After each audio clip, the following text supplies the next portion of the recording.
All right. Hello there, everyone. I hope you're doing well today, whatever you may be doing. With me today, I've got this laptop. It's a Dell Precision M4700, obviously part of Dell's Precision line. This particular model, I believe, released around 2012, so it's a little old, to say the least. Obviously, um, not something you would want to buy today under most circumstances, but I was actually able to pick this one up on eBay for 75 bucks.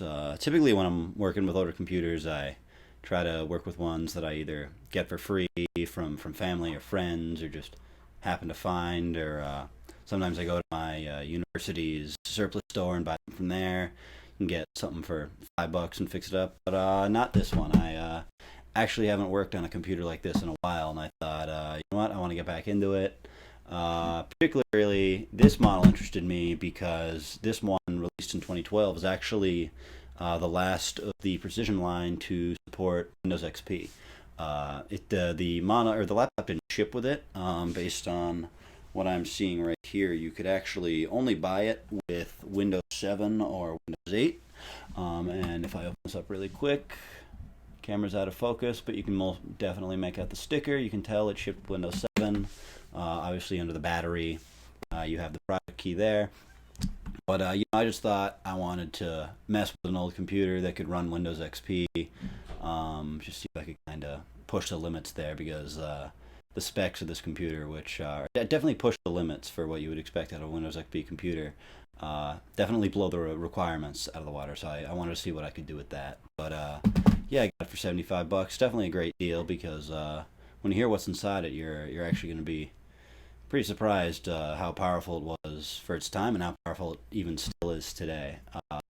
But going on into that, like I said, if I open it up a little bit, obviously you can't see the screen right now, but shipped with Windows 7. It's got a Core i7-3840QM, which, if you're not familiar with old Core i7s, because I don't know why you would be, that's a hyper-threaded quad-core, clocking in, I think, at about 2.8 gigahertz, and obviously all four of the cores can clock up to, I think, around 3.5 gigahertz. So definitely nothing to scoff at, especially even if you went up to like 2018, 2019, before AMD came in and kind of disrupted the whole environment and upped the core counts. So even when this thing was 6 years old, it was still pretty much a beast. Obviously, beyond the CPU, you have some generic NVIDIA Quadro. I think it's a K2000M. Obviously, nothing intense. Definitely great for the time if you were completing workstation tasks, but you're not playing modern games on it. But still, for the time, it was a pretty high-end GPU for a workstation, especially of this size. This model is 15 and a half. The screen is 15 and a half inches. You could see maybe just barely right here. It says M4700. Dell would also make an M6700 variant. They did that for all of the M series Precisions.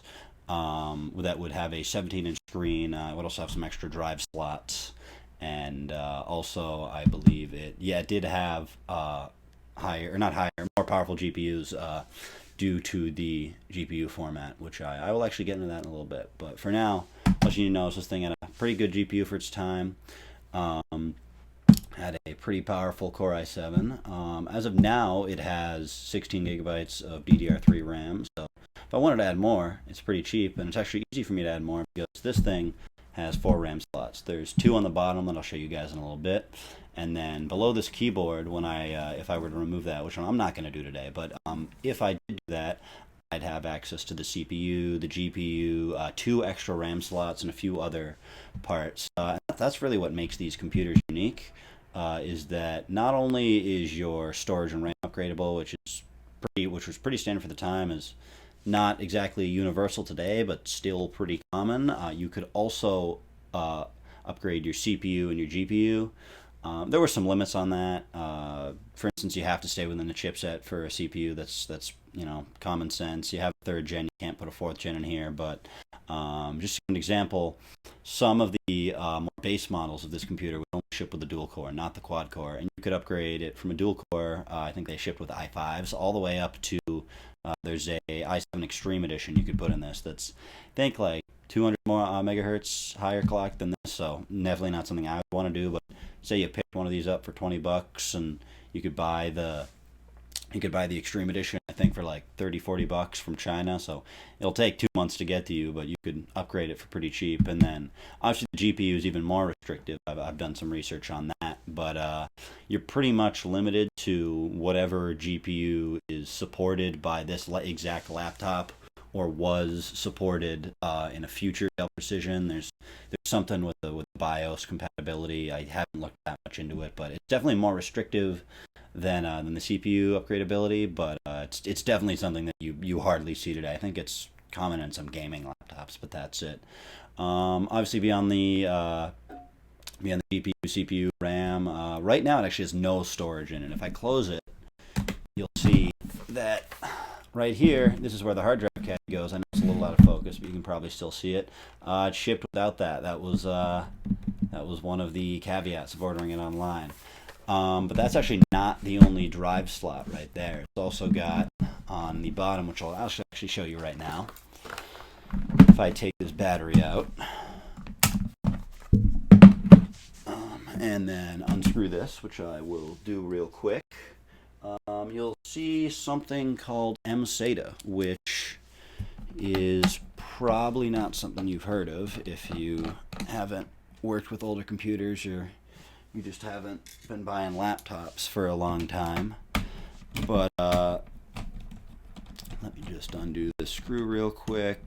Obviously you can see the Windows 7 license key right there. I'll probably blur that out, but you can clearly see the sticker. Anyways, if I pop the back of this off, you can see right here, you probably can't make out the letters, but it says WWAN mSATA, so I think you can put a Wi-Fi card in here if you wanted, or I think there's options if you wanted to add, I think it's like a TV antenna or some other special expansion cards, but you can put what's called an mSATA drive in here, which was essentially the predecessor to modern M.2 NVMe drives. It only ran at SATA 3 speeds, but that is an expansion option that you have. So if you wanted, you could put 2 drives in here. I have heard conflicting things about whether or not you can boot off of mSATA drives. I think you can, but I think there might be some stability issues there. I'm not entirely sure. But that is an option. Obviously, you can see 2 of the RAM slots here, and then I'm not going to take the keyboard off, but on the other side, on the keyboard, there's 2 more. So I think you can do up to 32 gigs, which I might do, I might not. And just since we're on the topic of the memory, I think I'm going to talk about it. I did mention that it is DDR3, but I've actually, if I can get this out, I've heard some pretty conflicting things about what exact type of DDR3 is. Obviously, it's a SODIMM. But I've heard conflicting things online about whether or not it's DDR3 or DDR3L. Obviously, it looks like that's been answered, because if you look right here, you can see T3L. That means that it's DDR3L. If you don't know what that means, it just runs at a lower voltage. It's more power efficient. I believe Haswell processors and newer that supported DDR3 require DDR3L. Obviously, this is Ivy Bridge 3rd generation based system, so it could still run DDR3. But it looks like the previous owner of this laptop was using it with DDR3Ls, so I've heard you shouldn't mix and match those, so if I add more memory to that, I'm not going to do this. So yeah, it does look like it has, if I pull it out again, like it has DDR3L, which I guess is good for the battery, but based on what I saw online, the battery is not in good shape. So yeah, it's I guess maybe supports DDR3, maybe supports DDR3L, but if you're working with one of these today, I would honestly just use DDR3L. Based on everything I've seen online, if you're trying to buy memory, it's cheaper to buy DDR3L. You can buy a lot of stuff from China, and the DDR3L tends to be cheaper. So I guess I would go to that. Doesn't really matter that much, but that's something I was curious about until I took a look at this.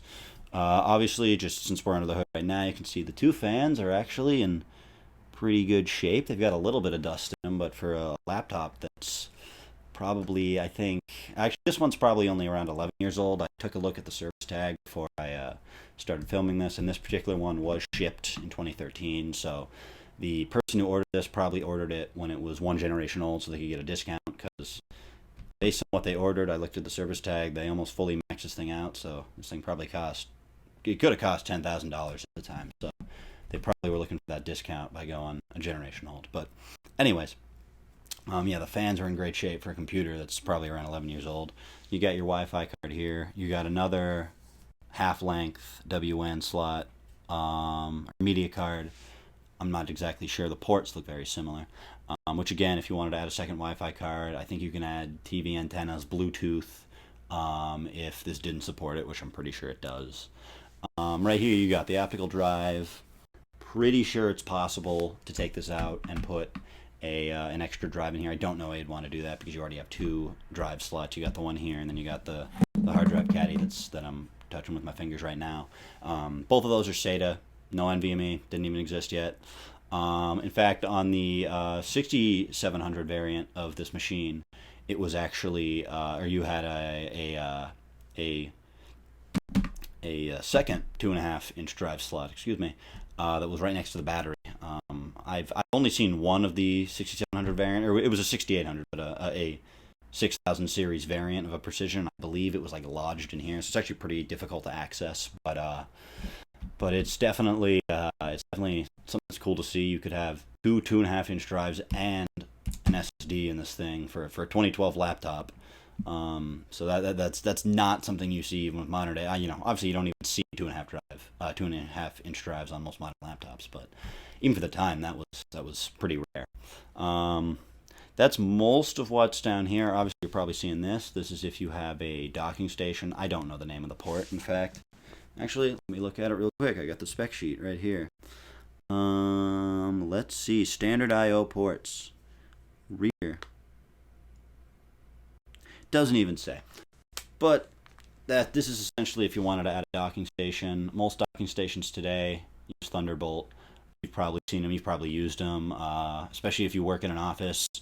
I know in the offices I've worked in, what's pretty common is you have a laptop, definitely thinner than this. It's only got a few ports. And then you have a Thunderbolt docking station that has everything you need.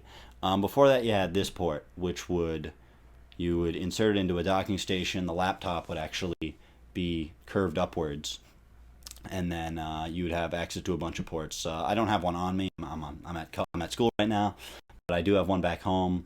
It's got PS2 ports, DVI, DisplayPort, pretty much every port you can imagine for the time. It's got.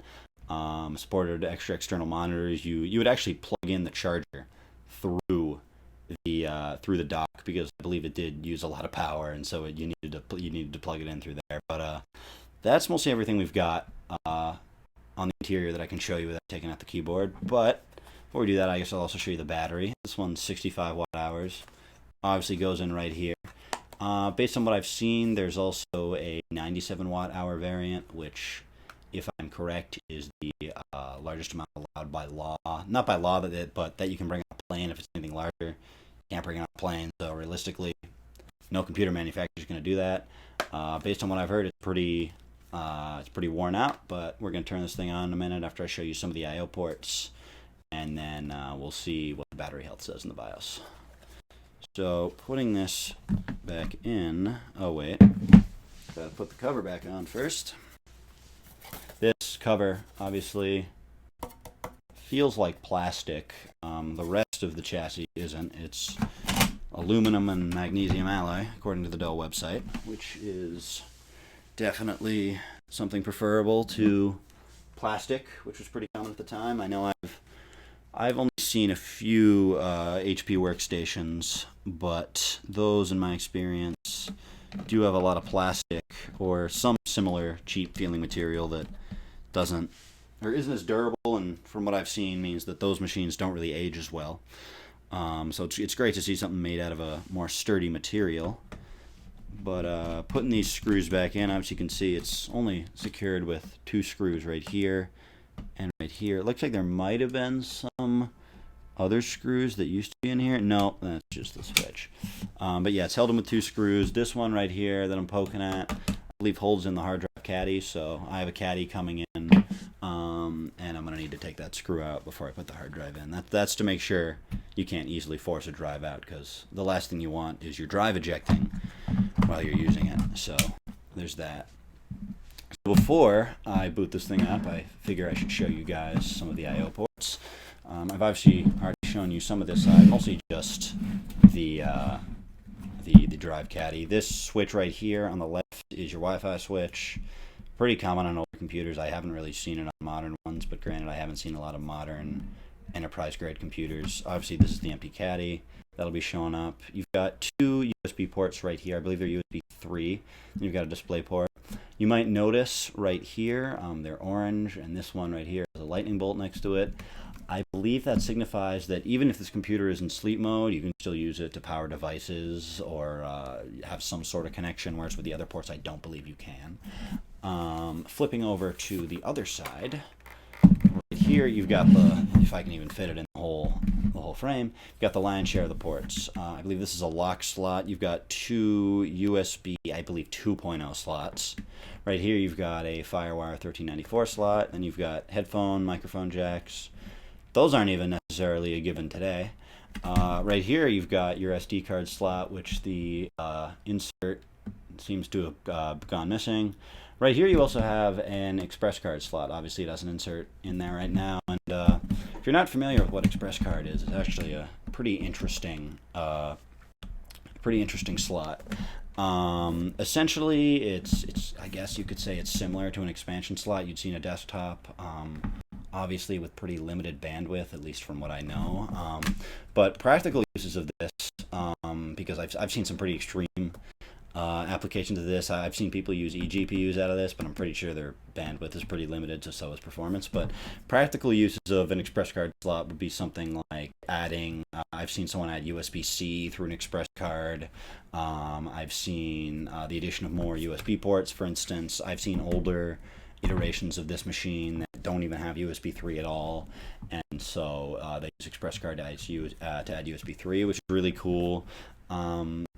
It's a level of pretty accessible expansion that you don't really see on computers today. And if I bump this out, you'll see it's actually a pretty large slot. There's two variations. If I put this down, there's two variations of the express card. Just to use this insert as an example, there's the full width, I think it's 55 millimeter express card slot, and then there's a 34 millimeter, which you just lob off this part that I'm touching right here. It would pretty much just look like this. There's that. I've seen a lot of different applications of the express card with older computers. Obviously that was years ago, but it is a pretty neat slot. You can do a lot with it within reason. Again, I've seen pretty extreme applications, but they're not exactly practical. And one other thing I forgot to mention right here is the DVD drive, which is a slot loader. It's not a tray. It doesn't pop out. You have to, well, not you have to, but if you push a disc, excuse me, into this slot, it'll suck it in, and then you won't have to deal with that. Obviously, this can have some issues, especially as these get older. I've worked with slot loaders before, and an issue that can happen is if they don't work properly, it's very hard to eject a disc from these, but they're very nice to have. I guess they can save space. Some people prefer them, some people prefer the traditional drives, but it's a neat feature. Definitely was more expensive than the standard disc tray. Moving on to the back, because this laptop has ports on the back. You've got a lot of your media ports, or I guess only two. This is just your standard Ethernet port. This is a USB 2 and eSATA port. I'm not very familiar with eSATA. It's a pretty old format. I'm pretty sure before USB 3 and USB-C, it was used primarily for external hard drives, just because the speeds for USB 2 were not exactly ideal for large data transfers, which you might be doing with a external hard drive. And then obviously you've got your HDMI and your VGA. I'm pretty sure this is HDMI, something like 1.4. In fact, let me check right here. Rear I/O just says HDMI, so I'm guessing it's 1.4. So I'm guessing this means if I plugged it into a 4K display, it would be restricted to 30 hertz. But realistically, not plugging this thing into a 4K display. And since I haven't mentioned it yet, this actually has a 1080p display, which is actually really cool. But what I think I'm going to do real quick is I'm going to adjust this camera. I'm going to plug in the charger, and I'm going to boot this thing up. Obviously, you can only boot it into the BIOS because it's got no drive, and we're just going to see what we can learn about this computer. All right, so got this plugged in now. I'm going to turn it on, see what we can learn out this thing from the BIOS. But before I do, something you might notice up here, there is no webcam, which even for the time was kind of unusual. That tells me they probably were trying to cheap out on some things when they were configuring this. Obviously, they went, I guess, all in with the display because the best display you could get was a 1080p display at the time. But curiously, no webcam. Not like I'm realistically going to use a webcam with this. And from my past experience with similar machines, the webcams on these have been pretty dodgy. So it's not dodgy, pretty low quality. So it's not exactly the biggest deal, but definitely something unusual for today's standards, even for the time, actually. But let's go ahead and turn this on and see what we can learn. Might have just heard the slot loading DVD drive click a little, and there we go. Oh, I don't think I clicked the key for the BIOS in time. Let's just see what this does. Yeah, exiting Intel boot agent. It might just boot loop. Let's see. Any key. I think I have to click F2. Let's see. Yep, there we go. Alright, and it's got the more modern Dell BIOS, which I like.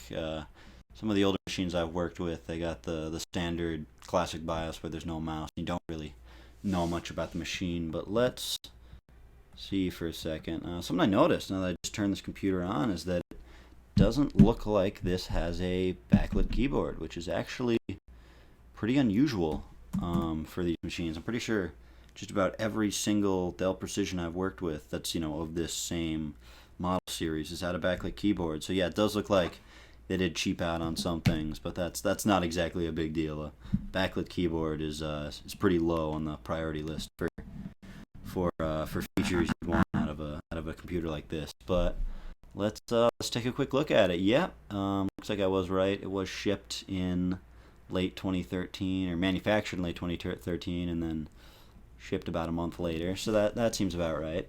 Obviously, right here you can see we got the 16 gigs of RAM, 1600 megahertz DDR3. It's not shown as DDR3L, which is weird.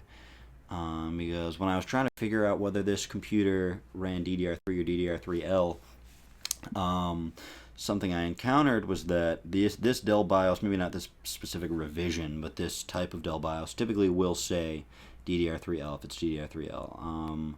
Considering what I saw when I opened it up and the fact that it does have DDR3L plugged into it, this could be running DDR3L backwards compatibly, which DDR3L modules can be put in a machine that doesn't support, or in a machine that uses standard DDR3. It'll just run at higher voltage.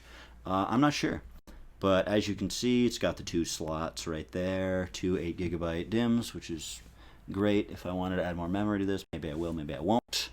But as you can see, there's the two other slots that are empty, and those are the ones right under the keyboard. You can just barely see where I'm rubbing my fingers, but it's right under there.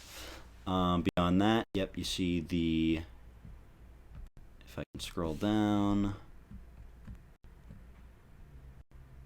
there we go. Yep, you can see the CPU, 4 cores, hyper-threading compatible, yes.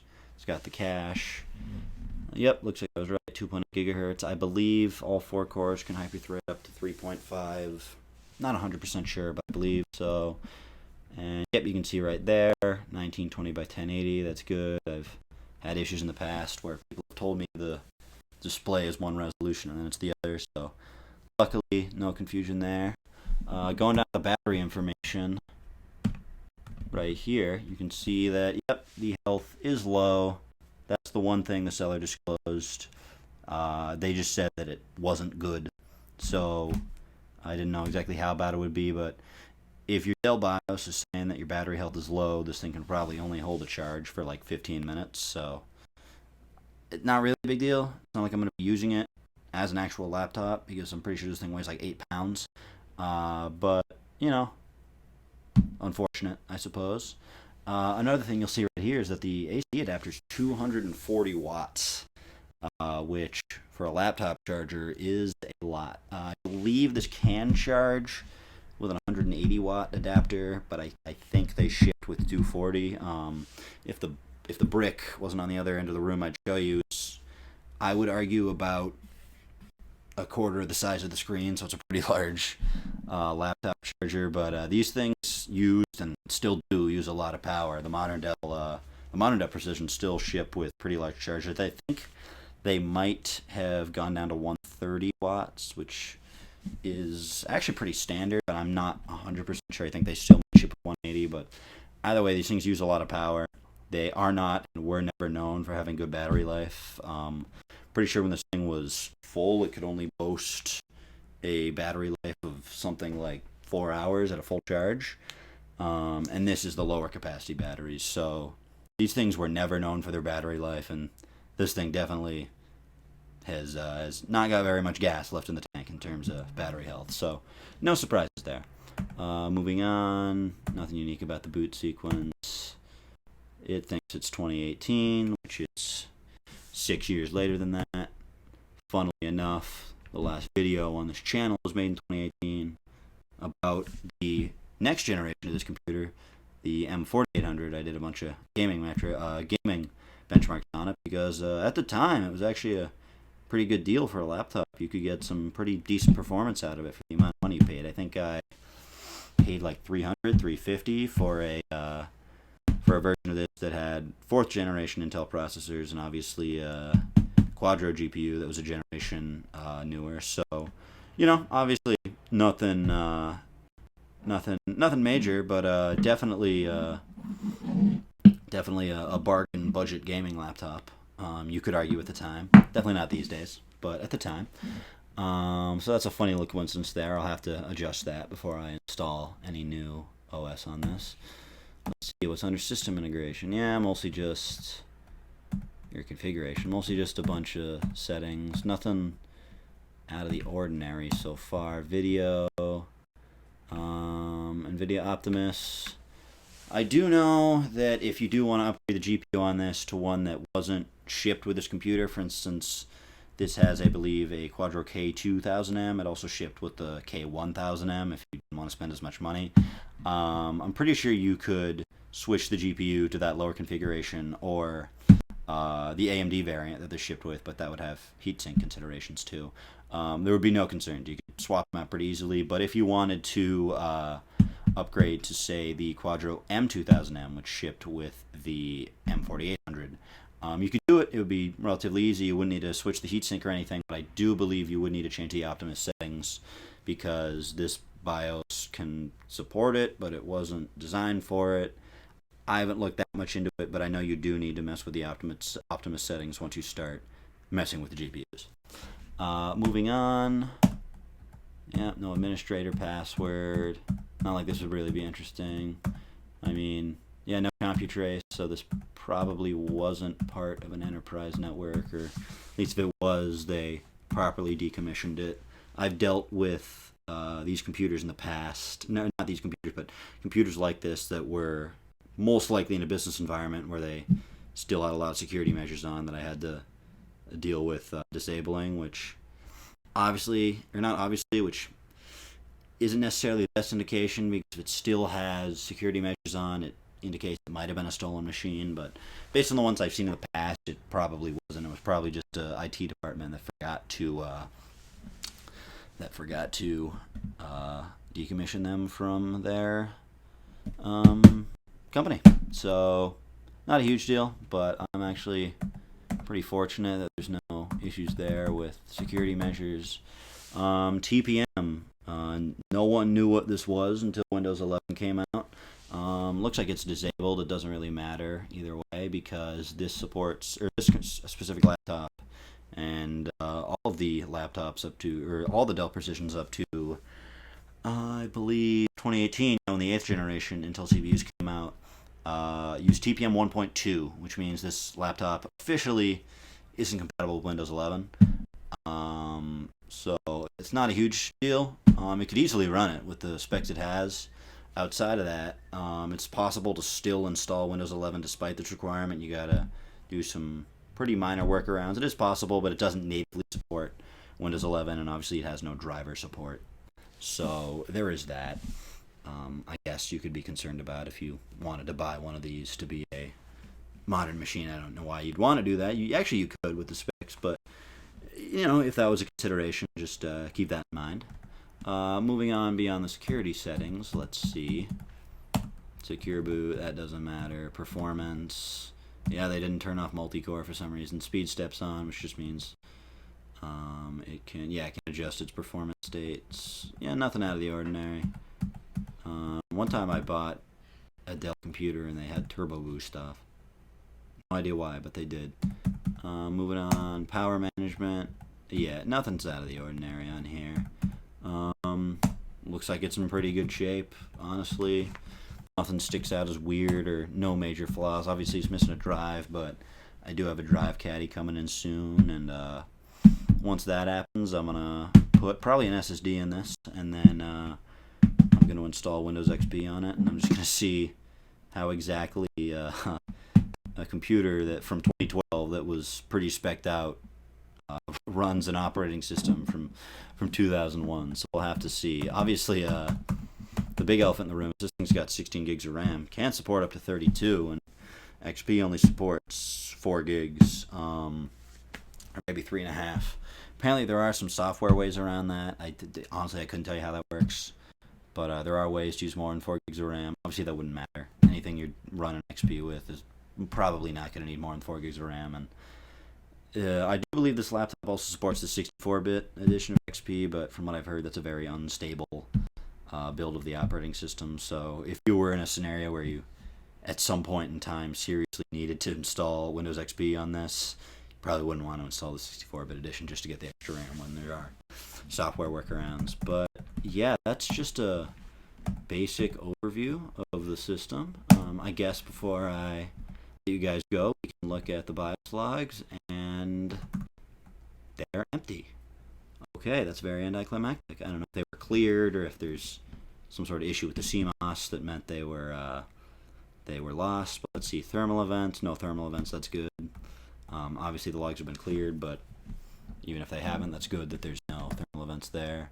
Okay, I guess there is something here. You do have power events. Yeah, looks like it was powered on. Let's see, yeah, it does think it's December 9th, even though it most definitely isn't. Looks like it was powered on about 9 days ago. Probably when the seller was getting ready to sell this thing, just making sure it could still power on and could perform basic functions. So that's a good sign.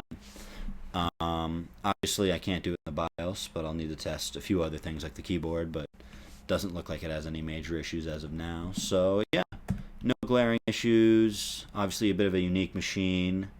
Almost 12 years old at this point. I mean, this particular model is around 11, but the design it's based off of is far older. I know the M4700 released in 2012, and then they've been using this shell, or they had been using this shell, I believe, from 2010 to around 2013. So there's a lot of laptops that look like this almost exactly, but have different internals. So yeah, it's definitely a very unique machine. I'm excited to work more with it, and I kind of just gave you a basic overview. Obviously, if you want to, you'll be able to see more of it in action, probably in a few days when I get that hard drive caddy. But yeah, this is just a basic overview of the Precision M4700. I hope it was informative, and have a nice day. I'll see you guys next time.